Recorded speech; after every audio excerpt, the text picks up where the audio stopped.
There's a good reason why they call it sound money, mainly because of this.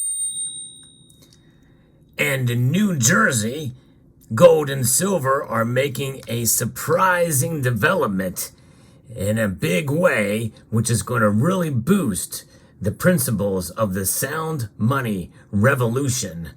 Let's explore.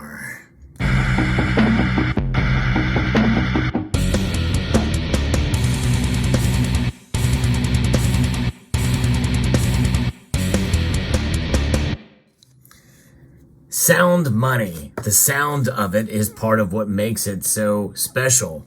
This is the pocket pinger, and if you're interested in getting one of these, this will help you determine whether or not your gold and silver are actually genuine. You can test all kinds of silver coins with it, from constitutional silver to pure silver, and including some bars. If you're curious about that, you can look out the information at the link, at the affiliate link I have in the description of this video below. But let's talk a little bit about what's happening in New Jersey, because this is surprising as what has occurred over the past week. This completely flew under the radar. From the 10th Amendment Center, last week, a New Jersey Senate committee passed a bill that would exempt gold and silver bullion coins from state sales and use taxes. Enactment of this legislation would not only relieve some of the tax burdens on investors, but it would also eliminate one barrier to using gold and silver in everyday transactions, which is a foundational step for people to undermine the Federal Reserve's monopoly on money. And make no mistake, folks, especially with these latest bits of legislation that have been introduced around the country, mainly in 3 states right now that are going to be making their way through at the beginning of the opening sessions in state legislatures in Oklahoma and also in several other states, Missouri and Florida, and maybe even more to come. This is big news, but it's quite shocking to see this occur in New Jersey, which is not a state that's known for this kind of activity. But Representative Louis Greenwald introduced Assembly Bill 5294 back in March. In fact, March 16th it was introduced. It was Bill 5294. The legislation would exempt the sale of investment metal bullion and investment coins from the state sales and use tax. This is remarkable. Now, I have been following very closely what these states have been doing and have been reporting it on this channel. And when you think about United States Mint gold and silver bullion coins, but also coins that were used as money back in the day. And as you can see here on this nice handmade wood display given to me as a gift by Cyber Curtain Twitter, the quality and the craftsmanship, not only of this piece, but also the coins that you see on your screen here. Now, these constitutional coins were actually utilized and spent as money. And they do have a distinctive ring to them, for sure, distinctive tone. When you flip a silver coin compared to a clad coin, there's just no difference, no comparison between the two, which is one reason why I like this pocket pinger. But nonetheless, these coins could be utilized literally as money down the road, even in New Jersey. This is still quite a ways away from becoming reality there, and this bill alone is not going to get it there, with what it's doing, but baby steps. At least is making it through the legislative process now with real action on these bills. I think it's remarkable to see. If you enjoy content like this, I hope you would consider subscribing to the channel if you haven't done so already. And if you find value in what I do here, hope you will press that thumbs up button down below. It certainly does help the channel if you like the video. Investment metal bullion is defined as any elementary precious metal that has been put through a process of smelting and refining, including but not limited to gold, silver, platinum, and palladium. So that's good that they're including all of the metals here, exempt from taxes. And it says that it's an elementary precious metal. Well, elementary, my dear, there's something very sophisticated about the beauty of these metals, that's for sure. That's far beyond the elementary, but I certainly get what they're saying there. They are quite beautiful indeed. And that is in a such or state or condition that its value depends on the content, not in its form.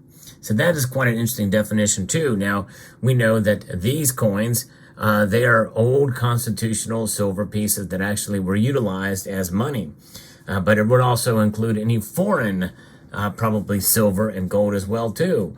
Any foreign spending silver, any foreign bullion products like gold, Britannias, maple leafs, and others, and including Australian coins and others that are commonly recognized. Pretty much anything that's been refined and it's recognized as gold and silver and platinum and palladium will be recognized here. An investment coin is defined as any numismatic coin manufactured of gold, silver, platinum, palladium, or any other metal, including non-precious metals. Well, that's kind of interesting. Wow.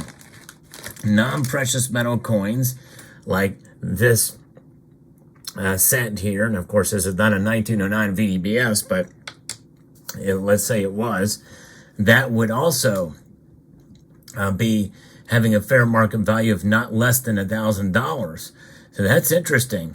On December the 21st, the Senate Budget and Appropriation Committee passed the A5294 by a 12-to-1 vote, an overwhelming majority in the Appropriations Committee.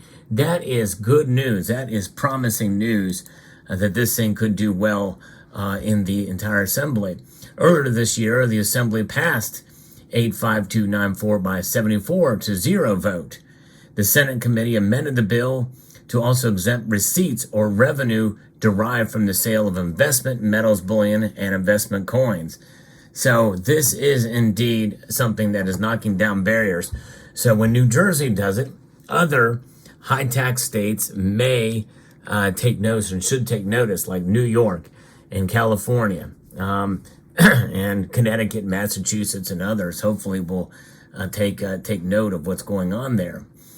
So it's amazing indeed. And now currently, 43 states have eliminated sales tax on gold and silver bullion. Repealing sales tax on precious metal bullion takes a step towards treating gold and silver as money instead of commodities. We know what the holdout states are, by the way. There's no question about that. But nonetheless, it's big news here, folks. And it's shocking, really, to see this occur, in New Jersey. Taxes on precious metal bullion erect barriers to using gold and silver as money by raising transactions costs. Sound Money Defense Lead Policy Director J.P. Cortez testified during a committee hearing on a similar bill in Wyoming in 2018. Charging taxes on money itself is beyond the pale. And in a sense, most taxation really is immoral, but this takes it to the next level when you're taxing money itself.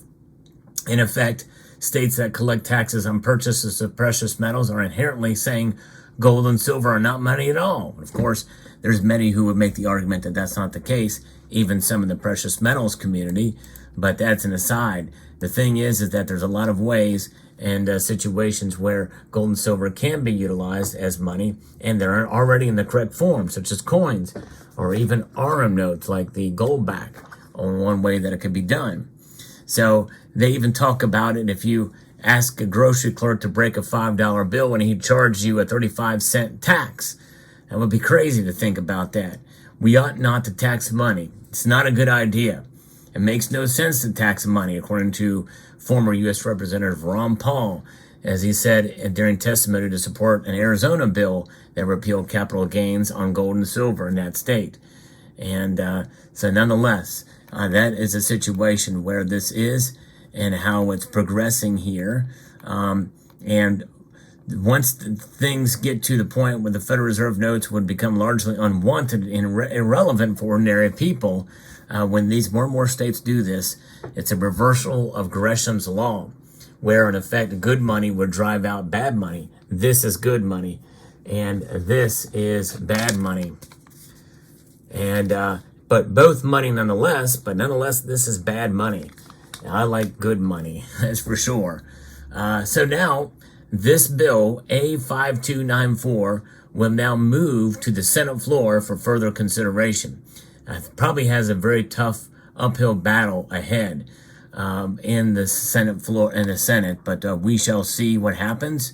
I think it's amazing to see that it has gone this far, and my hope is if there's a lot of high tax people there, that they may realize that, you know, for the amount of people that actually buy gold and silver in New Jersey, you know, compared to the population, it's not going to have that much effect on revenues into the state. So maybe they just may go ahead and do it because it's unimportant to them. But in reality, it's an extremely important piece of legislation as it sends a message to the feds and the powers that be, that we won't be controlled and we will have an actual sound money. We refuse to be robbed by what the Federal Reserve is doing.